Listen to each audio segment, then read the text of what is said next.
Hello, hello. This is Hannah Ngigi or Ann Ngigi, and I am privileged this morning, actually this afternoon, to be coming live to you, and it's a good day and also a sorrowful day, as I remember it is the day that me and my family laid our mother to rest 30 years ago. Yes, it was very sorrowful, and the only thing I can do is to remember her by giving her a tribute and honoring her, even as I continue to give thanks to God for the 19 years that I lived with my mother. So today marks 30 days, 30 years since we laid our mother to rest. And as a family of three sisters and one brother who is also late, uh, he died in 2017 through a road accident.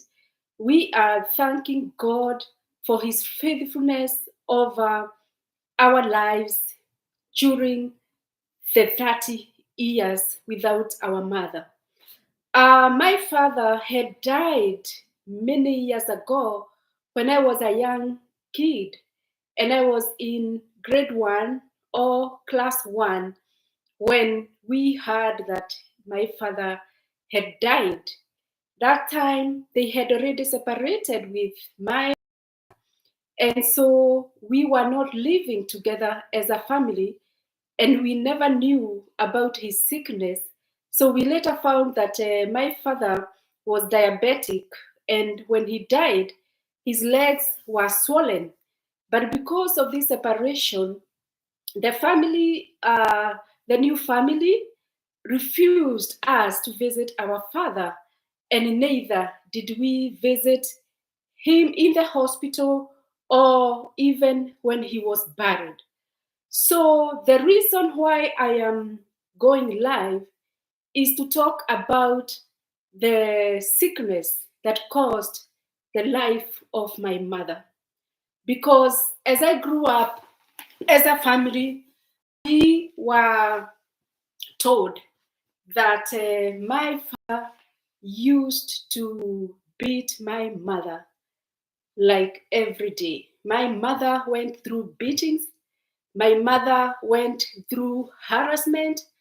My mother would even run away naked with some of her children, and other children were left in the house with my brutal father.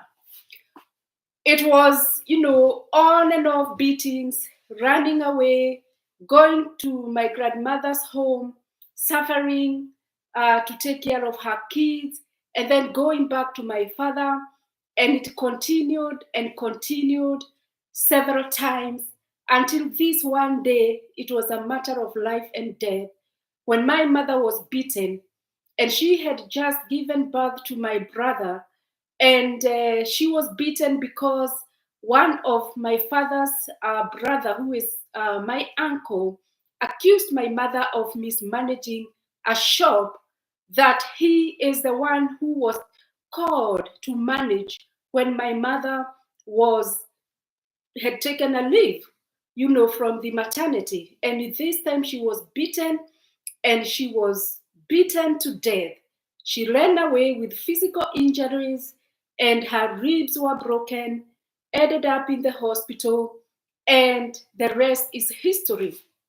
Then, as my mother continued to heal from this emotional stress and physical stress and beatings, there came another man in her life, and this man said that he loved him. But from the bottom of my heart, I can say that this man did not love my mother, because I can remember the beatings very well. She used to be beaten every night. Like, she has gone to work and she comes back home. They argue on the way, and then this man beat my mother. Like we were not sleeping. We were living in the slum area. There were many people living there. And all nights were nights of screams and worries. And when my mother would scream, we would all wake up and go and try to push this room that they were with this man. And the man would not open this room. He would beat my mother even in the presence of people. I remember one day my sister, my elder sister Rosemary, who was by 1 year and 6 months older than me, decided to go to a police station to bring in some police officers. And when the police officers came, nothing much was done. My mother was admitted in hospital. She had stitches in her face. One eye was actually almost being gouged out because this guy had really hit my mother. My mother would go to Nairobi town and buy us clothes and shoes. And when she came home, this man would literally burn, like burning with fire, this new clothes. One day, my mom bought a radio. A radio was a big thing then. And I can tell you, we saw that radio going on fire. Everything was brought to ashes. So my mother lived a life of beatings and suffering. And as a result, after only a few years, of dealing with the stress of beating and causing harm, emotional harm, my mother became sick and it was just a headache. She was admitted in the hospital and my mother never came out of hospital alive. She died. And she died very young because she was around 38 years old when she died. And so I'm here to talk about domestic violence because as a result of all these beatings, my mother could not continue living. She could not continue living. She died because of the aftermath of these beatings, depression, being left with 4 kids to take care of, and yet she was taking care of her 5 other siblings. And so taking care of a family of 10. And my mother used to work in the pub, like going to the pub and selling beer to people so that she can bring food on the table for us. It was a hard time for her, and we grew up in that situation. And she also had resolved to drinking beer because of this stress that she went through. I can say that even in her drinking of beer, she controlled herself because she never became alcoholic. And for us, it was fun because she could come home singing and making some jokes which would make us laugh and be happy. But I can tell you, during my 19 years of living with my mother, at least maybe let me talk about 9 years of my life when I was grown up and I would have maybe wanted to taste beer. I never tasted beer. And my mother brought us well and she took us to school, all of us, including her own siblings. She took us to school. She dreamt big.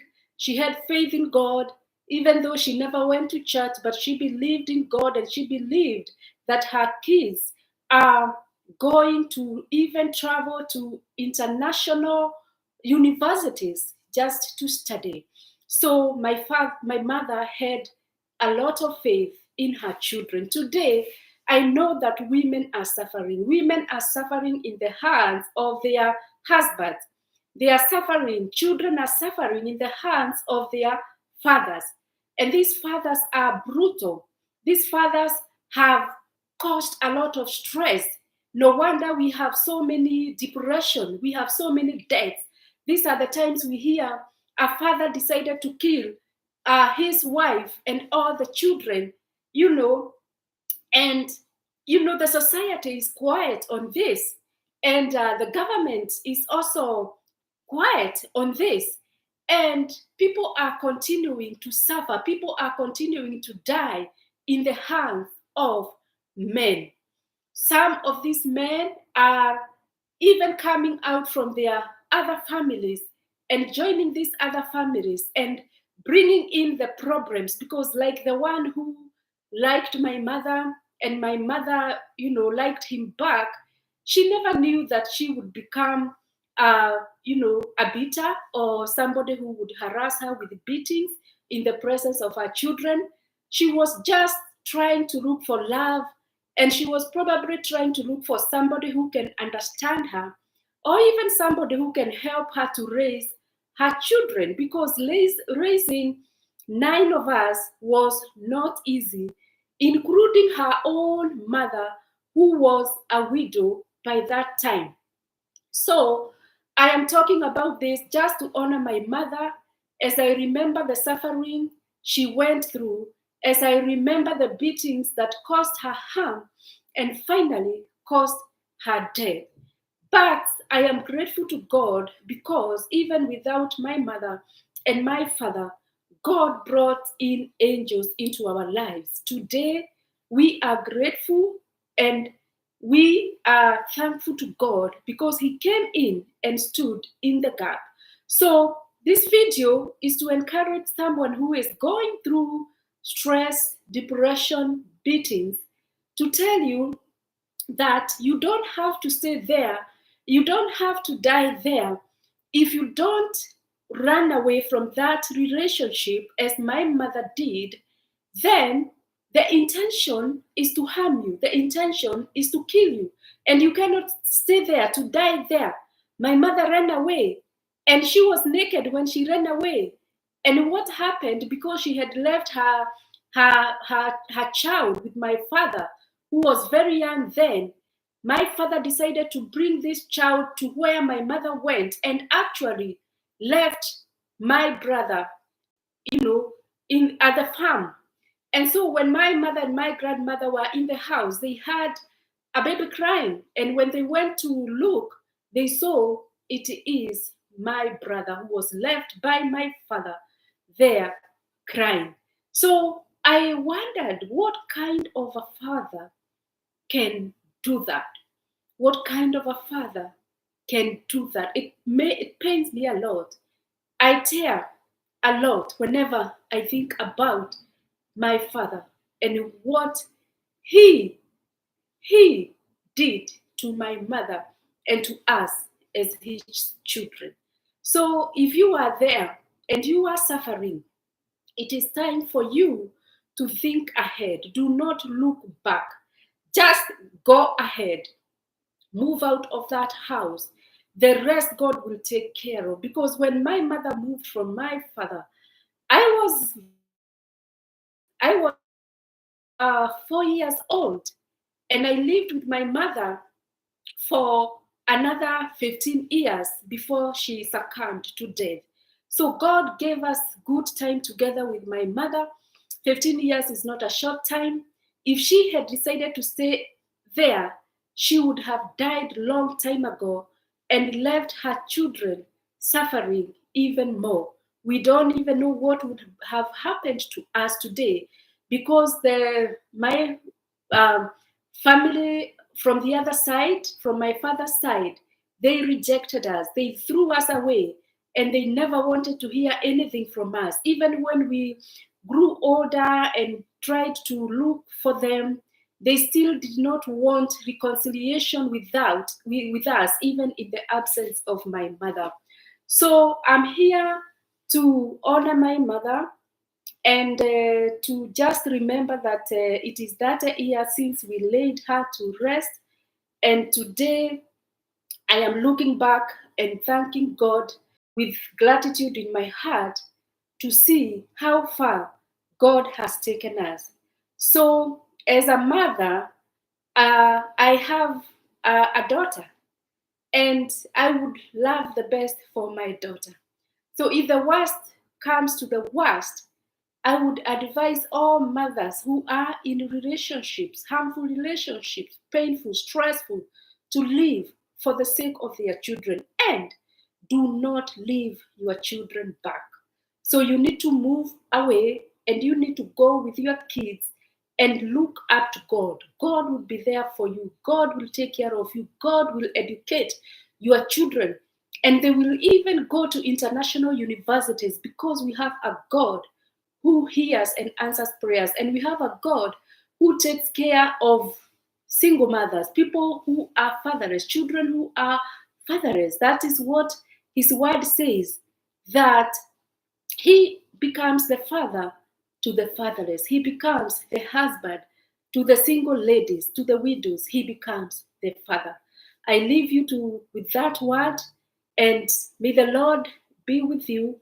May the Lord bless you.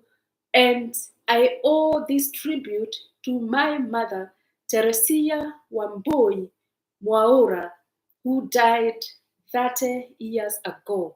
And today we have seen God in our lives.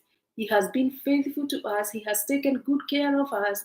We, as her children, have advanced in various levels. We have gone to school, we have gone to international universities, and we thank God for his faithfulness and his mercies that are new every morning. May we continue to advocate for stopping the violence, stopping the domestic violence, which is going to reduce the high rates of divorce, the high rates of death, the high rates of depression in Kenya, in Africa, and in all the world. Shalom, shalom.